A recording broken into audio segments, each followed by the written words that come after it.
Hello friends and enemies, welcome back to Happy For Now. It's me, Isabel, here with my March wrap-up. If you're new here and you've not watched one of my wrap-ups, I do mid-month wrap-ups and I do end-of-month wrap-ups with all my reading stats and all that fun information. So I will talk stats here and every book I read after the last wrap-up, the mid-month. And if you want further details on those mid-month books, you can go back and watch that video. I did have a pretty good reading month again. I'm holding steady this year at like 16 books a month right now, but I have not really dove into my manga yet. So that's part of it. The other thing happening this year, obviously, is I've been dealing with a move and a lot of grief. So I am expecting to see my reading tick up a lot in April and later into the year as I start to level out into my new environment and settings. Because it's just a whole transition process, you know, and that's okay. All right, let's dive right into my reading stats for March. I read a total of 17 books, which is right on track with my reading this year so far. I've been averaging 16 books a month. Literally, it's 3 months in. I've read one more than normal.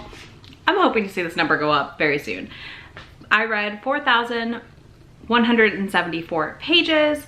I had an average rating of a 4.34, which tracks. I had 1 KU title I read, 3 library books, and then my title breakdown was 14 adult titles and 3 YA titles, no middle grades. I read 7 ebooks, 6 audiobooks, and 4 manga physically. I had 4 new to me authors and 1 debut author, so I'm very happy with that. I do like tracking this stat. I find it interesting. And yeah, let's dive right into all the books I read and the one I DNF'd. So first up, we do have my DNF of the month, which is Oops, Leprechaun. This is an accidental mates book. I read this for my St. Patrick's Day vlog. I will link that down below if you're curious. I read 4 Leprechaun books. I don't know, we're gonna go through them all here in a minute. But this was so bad I DNF'd it. And I don't DNF often enough, to be honest. But I think I made it like 15% and I was like, I'm done, I cannot do this. It was just not good. Luckily I got it through the library, I didn't pay for it or anything, so that was a relief. But yeah, it was so bad. Next, for my 3 stars, which is the first rating I have, is Leprechaun's Luck by Krista Fox. This is a Kindle Unlimited Leprechaun curvy paranormal romance. It was fine. I wanted more from it than what I got, which happens. It's okay, this is normal. I just think it didn't have enough plot at the end of the day. And like I said, I really dive into this, but they go to like a magic show that's hosted by leprechauns. They're looking for this family relic. She of course has the relic and they get invited to hang out the whole night and then they go home together. Like, it's fine. Literally, it's just fine. Next, for my 3.5, we have Shamrocked by Jolie Sue Burkhardt, who I really like as an author generally. I really like her Queens Takes Knights book. She has a really great, gritty, bloody vampire romance series. Highly recommend it. It's great. Not for the faint of heart. It's a reverse harem polyamorous situation also. So I was curious to check out Shamrocked. It was free. I do think it is in Kindle Unlimited as well. And I personally really enjoyed this for the most part compared to the other Leprechaun books I read. But I also think this lacked some in the plot department, and it was like, I just wanted a little more plot overall for how long the book was. So my cat is currently rioting in my office chair. So if you hear that, that's her flinging herself about. So yeah, this was good. It just was not as good as her other series. I'm like 50-50 on continuing it. I probably will pick up the other books eventually. They're not very long. So I'm thinking I might finish out the little, I think it's just a trilogy. So we'll see. Now my 4-star reads. Oh, okay. So I read Stuck With You last month and really liked that. That is the newest Allie Hazelwood book. I talk about it in my mid-month. Then I read A Stroke of Luck by Nicole Falls. Nicole Falls is not new to me, but an author I've been wanting to read more of for sure. And I'm glad I finally picked her up again. I think I'd read one before, I'm not positive. Anyways, I'm glad I picked this up. This was a really fun St. Patrick's Day themed book. I think this is the best one of the bunch I read. It was overall an enjoyable time and I really had fun watching Luck fall in love with this girl. And it just was really cute and it was themed in just the right way, if that makes sense. It wasn't like kitschy or overdone theming. It was just like, it just hit the spot. I'm editing this video and I realized I forgot a book. I forgot Gallant by Victoria, or V.E. Schwab, her new pen name. Not her new pen name, she's merged her pen names. Anyways, this was an interesting read. I didn't think I would like it, and I was not wrong because I did not love it. Like, I normally love V.E. Schwab books. She's one of my favorite non-romance authors. Big surprise. I don't think it is. I mean, I love A Darker Shade of Magic. But I listened to Gallant via audio. I ended up giving it a 3.5 because I think the audio suffered. I don't think it was the best audio. And I think if I had read it with my eyeballs, I would have liked it a lot more. This is a young adult fantasy. We follow Olivia, right? Olivia? Yeah, Olivia Pryor, who's grown up in a school for girls. She has no family left to her knowledge and comes to find out she does have family left. It is a very lyrical and very V.E. Schwab-y, is the best way I can put it. And I did, like I said, I enjoyed parts of it. I just think I didn't love the audio narrator, and I don't know who narrated it. I didn't look, but for me, I just didn't love it. I don't always love a male narrator for a female main character. Yeah, so I'm not always a big fan of a male narrator for a female character, and I think that was where my struggle came in with this. He did have like a very whimsical voice, I guess you would call it. It did not fit. It just didn't work for me. So yeah, that's the book I forgot. I'm gonna add this clip in. Okay, back to me filming in location. Then I also read Ante Up by Christina C. Jones, my favorite. This was my members pick for February, and I am behind right now. I literally just finished March pick on April 1st because I'm a mess. It's fine. We read these at our own pace. It's no big deal. But I did a vlog where I talked about reading this one in full. To my members, they will get that vlog in mid-April, probably, as soon as I finish The Dragon's Bride. So if you're a member, be on the lookout for that member exclusive video. But I will tell you here, Ante Up for me was a surprise. It is very different from other Christina C. Jones books. I would say it's a lot darker. It's definitely more of a happy for now ending, which I am okay with. And I really liked some of the stuff that was unpacked in this book. I do want to give a big content warning for like childhood sexual abuse and predatory adults and people. It's got a lot in there. I really think you need to check those content warnings thoroughly before you dive in. I cannot list them all here because I don't remember them all. I really enjoyed this, and I definitely feel like Kingston, the hero in this, is very different from other Christina C. Jones heroes. He's a very gruff in a way that we don't often see in her books, and I enjoyed it a lot. This is on Hoopla also, by the way, if you're looking for the audio. Then I read Nickel by Kate C. Wells. This is the second book in her Motorcycle Club series. I'm like 50-50 on Motorcycle Club books. I sometimes enjoy them and sometimes I don't. I do really like Kate C. Wells, and I am enjoying this one. Our female main character Story is in love with Nickel, and he's not necessarily a bad man, but he has anger issues, and he kind of keeps his distance, and she's been in love with him since she was like 13 or something, or 14. He like beat the shit out of some boys who were filming her without her permission and like trying to make fun of her and be mean. When she was a teen, and that was like the end of her like desires for him. Like she wanted no one else but him, which fair. And he was very respectful, and he did not act on any of these desires no matter what she did until she was in her 20s, which I really appreciated. So I did like that part of it. This is how I like to see age gap played out. Nickel's about 10 years older than her, I believe. And this is basically a guy that is in a motorcycle club and goes to therapy to learn how to control his anger and his issues, so he can be a man worthy of her. And you know what? That's romantic as shit. I also loved his grand gesture, which I'm not going to tell you what it is, but these books always have like a really nice grand gesture, I feel like. And this one it was so sweet, and I loved it. Can't wait to read the next one in this series. Then my 4.5 stars, we have Deceived by the Gargoyles by Lillian Lark. This was an arc that I read. Finally, I'm very behind on arcs. I read the arc of it and I loved it. I think this was a great reverse harem with gargoyles. I loved how the world was set up. I loved the way it all unfolded. I honestly cannot imagine how she's going to top this book in her next one. Like, it was so good. Like, every Lillian Lark I read just gets better and better.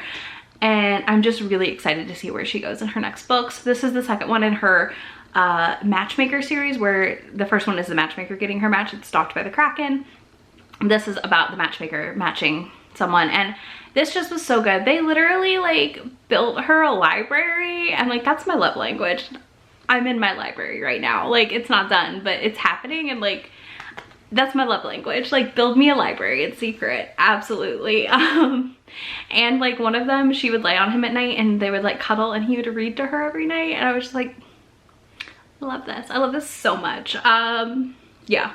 You kind of got every kind of hero in this since it is a reverse harem. It's 3 men. It's MMF. It's MMMF and Swords to Cross. So because of that, we do have like the like golden boy, super sweetheart hero. We have the nerdy, not nerdy, he's kind of nerdy, I guess, that one. We have our gruff, quiet hero, and then we have our like very much just like, I'm here for a good time kind of hero. And that for me, that combo was incredible and I loved it. And that's part of what I like about polyamorous romances, personally. Then I read Delilah Green Doesn't Care by Ashley Herring Blake. Is that her name? Did I get that right? This is a sapphic romance. This is a sister's best friend romance, and it was really, really cute. I listened to some audio from my library. I was really glad I got my hold in as quick as I did. It just came out, and I just was surprised by this overall. I didn't love the ending, which is why it's in the 4.5 category. I wanted a more solid ending. I don't know. It just wasn't enough for me, the ending. It felt somewhat happy for now-ish. I don't know. It just felt like it focused on the sister too much. So this follows 2 sisters. They're adopted. Well, not adopted. Like her dad married the mom and they both had girls the same age. So the one sister has been like struggling to like connect with her sister, and the other one's always felt like a ghoul in the house, like a ghost of the house. You know, she doesn't fit in here. And she comes back for her sister's wedding to be the photographer for it, and it follows their relationship and their like awful stepmom who has my name, which was really weird. I don't read a lot of books with my name in it. But yeah, so that was interesting to read. I liked that aspect of the book. I just wanted more of the romance. But the book follows her helping the sister's 2 best friends, Claire and I cannot remember the other one's name, try and break up this wedding because they're like, he is not the right person for her. And they help her come to the realization, and it was really, really good, honestly, and overall a great read. I just, like I said, the ending for me just had some issues. Now my 5 stars. So the ones I've already talked about, The Never King by Nikki St. Crow. Book 2 comes out this month. I cannot wait. I am dying. This is the Peter Pan reverse harem that I read. And then we have The Bastard's Bargain by Katie Robert. Also loved this. It was absolutely amazing. And last for my 5 stars, the new one is Maybe One More Time by Christina C. Jones. Surprising no one. I read 2 Christina C. Jones. You're probably gonna see a lot of Christina C. Jones the rest of the year. I am going to attempt to get through as much of her backlist as I can via Hoopla, and then start diving into the ones I have to read with my eyeballs, which like, ew. Not really, I'm bad at it lately. So this is the 3rd and final book in the Vegas Nights series, which is one of my favorites of hers. These are really short, steamy novellas. This follows a biker guy who's like the head of the motorcycle club and this girl who works at one of the shops that makes bikes, and he really likes her. She's in her 40s. So we have an older heroine, and it just follows them having like some smoking hot sex. Who can complain about that? And falling in love, and it ended with a really great happy for now. That is not going to work for everyone. I'm going to say that now. The ending of this one is not going to work for a lot of people, I feel like, but it worked for me because it cracked me up and I was happy. It felt appropriate for their relationship, and this was just a fun, smutty read set in Vegas. And then last, my 6-star read was House of Sky and Breath by Sarah J. Maas. I talked about this in my mid-month wrap-up. If you're curious on my thoughts, there's also a podcast episode where I talk about this in depth with Bethany over at Beautifully Bookish Bethany, so feel free to check that out. And then let's talk about my manga and comics real quick. So first things first, I read Saga 56. I gave this 4.5 stars. I really liked it. It's hard for me to 5-star Saga when I'm reading them 1 issue a month. And I feel like other people can probably relate to this as well. I do think this one was interesting. We got some interesting flashbacks, but it was a short volume. It was a short issue as well. So that also made it difficult in my opinion, because when it's only a 30-some page issue, it's hard to like fully get into the story again. And then all of a sudden you're over. It's over, it's done. We had some interesting reveals. And then I read 4 volumes of manga, which I'm gonna go grab 1 second. So the 4 volumes of manga I read this month were Yakuza Lover Volume 4, which I gave 4 stars to. We got a great continuation of the story. Again, more awesome smut. I just really like this book for how dirty it is. I enjoy that. I can't deny it. Then I also read volume 5 of How to Read a Relationship, which I gave 3.5 stars to. I am still torn on if I want to keep reading this. The thing is they don't come out that often, so I probably will keep reading it, but I'm just, it's gonna be one where like I pick it up in the store if I see it. Sorry for any shaking. The cat has decided that my tripod is the best thing in the world. Let me go open the door for her. Next, I read possibly one of the cutest mangas I've read recently, which is Daily Reports About My Witch Senpai. I adored this. It was so stinking cute.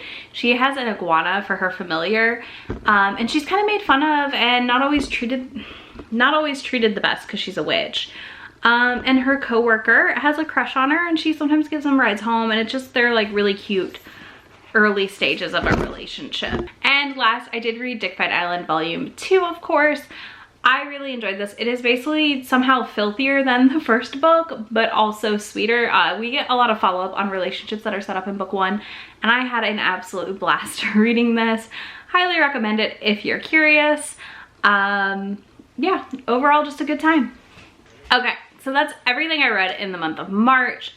Before you leave me, I do have one request. If you didn't already vote in that form down below, I'm having y'all vote on which arcs I should read next month. So make sure you do that. I do have a couple that are tied. Specifically April is tied, where there's only 2 choices. That is literally split 50-50. So if you have any strong feelings about which one I pick, you need to go vote. And yeah, that's really it that I've got for you. If you made it this far, leave me a shamrock emoji, because you know, I read a lot of leprechauns this month. More than normal. We can say that for sure. I don't know how many leprechauns I'll ever read again, but we tried. Anyways, you can leave that emoji down below, or rain, because April showers bring May flowers, right? So go for it. Whichever, your choice, take your pick. And if you don't want to do that, you should tell me your favorite book you read in the month of March so I can add it to my TBR. That's all I got for you. I'll have links to all of these books down below, as well as links to be my friend anywhere on the internet, and I will see y'all in just a few days. Bye. Already packing, come with me. I'm not really asking. We'll get away to a place where we don't know. About to see the world in action, what we can be. Life with no distractions. We'll get away.